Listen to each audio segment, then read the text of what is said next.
চলো তোমায় তোমার ঘরটা দেখিয়ে দিই। আমার ঘর মানে? তুমি কি রোজ সোনারপুর থেকে আসার প্ল্যান করেছিলে নাকি? হ্যাঁ মানে না না, একদম না। এখানে একটা উইং আছে, আমরা কর্মচারীরা ওখানেই থাকি। আনলাইক আদার হোটেলস, যেমন স্বয়ং পালবাবু, যেমন আমি, যেমন পলাতক রোজি, যেমন আমাদের সুশি বিশেষজ্ঞ যাকে খুব সকালে উঠে দিওয়ানে কাসের ব্রেকফাস্টে। কি ভাবছো বলো তো?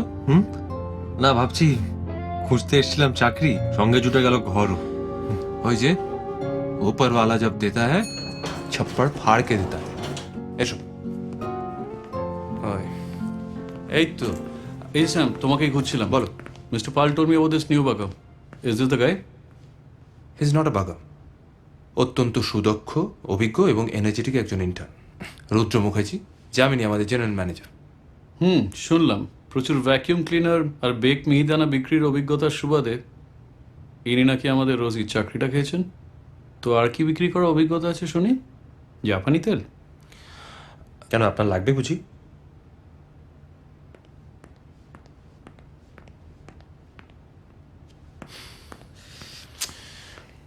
আমাদের শব্দটা নিতান্তই বহু বচনে ব্যবহৃত হলো, আমার হলে অ্যাকিউরেট হতো।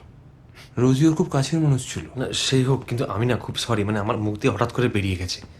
হসপিটালিটি 101 হোটেলে সকালবেলা রস্টার সাইন করার সঙ্গে সঙ্গে নিজের মান অপমান বোধ, দুঃখ, বেদনা, অভিমান, ভালো মন্দ বিচার করার প্রবৃত্তি সব দারোয়ানের কাছে জমা করে দেবে। এখানে যে যাই বলুক, তিনটে জিনিস খুব দরকার: মুখে হাসি, গলায় নম্রতা, আর কাজে গতি। ওয়েলকাম হোম রুদ্র। ও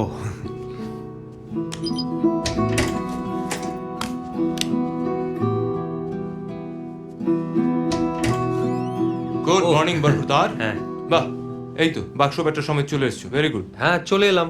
এবার সব আস্তে আস্তে আর কি। দাঁড়াও, তোমার সঙ্গে একজনের আলাপ করি দি, আমার ম্যান ফ্রাইডে গুল মোহাম্মদ। ওই তোমায় হেল্প করবে, সুবিধা হবে। আচ্ছা ঠিক আছে। গুল, আজো। হ্যাঁ স্যার। এই হ্যান্ডসাম যুবকটির নাম গুল মোহাম্মদ, আমাদের বেয়ারাদের জগতের Romeo. Good morning sir. Morning. লজ্জা পাচ্ছিস নাকি? কি হয়েছে? সিরিজ ডেটিং করছিল, আপাতত প্রেমে পড়েছে লতিকা ওরফে টুনির। টুনির বাবা আমাদের বেয়ারাদের হেড পুরন্দর সিং। মুশকিল একটাই, টুনির বাবা মা দুজনেই বিয়ের বিরুদ্ধে। ও মুসলমান ধর্ম? হুম, ওসব আজে বাজে কারণ নয়, বেসিক মাইনে। নাম গুল হলেও ছেলে অত্যন্ত নিষ্ঠাবান ও সত্যবান, ভালো ছেলে। মাইনেটা এখন একটু কমের দিকে, তাই নিজের নর্মাল ডিউটির আশেপাশে আমার 5-4 মাস খাটে এক্সট্রা ইনকামের জন্য। আর প্রাণপণ চেষ্টা করছে টুনির বাবা মাকে কনভিন্স করানোর জন্য। তুই ঘাবড়াস না, হয়ে যাবে। হ্যাঁ হ্যাঁ, ভালো তো। আমিও চেষ্টা করবো ওই গুল ত্রাণ তহবিলে দান করার। নির্দ্বিধায় করো, দে ওটা আমাকে দে। তুই দাদার কাছে লেগে পড়ছে, হেল্প কর। এই এটা ওই ওখানে রাখতে। এই যে কাল যেমন কথা হয়েছিল, এইটা জনার্দনের গিফট তোমার জন্য। ও হ্যাঁ হ্যাঁ, থ্যাংক ইউ। বাহ, dear Rudra, welcome to Shahjahan. A little few grass from me. ঘাস পাতা দিয়েছে? ভগবান, ওটার উচ্চারণটা হবে ফোয়াগ্রা, ফরাসি শব্দ এস্টা সাইলেন্ট। গুজ বোঝো? হাঁসের মতো কিছু?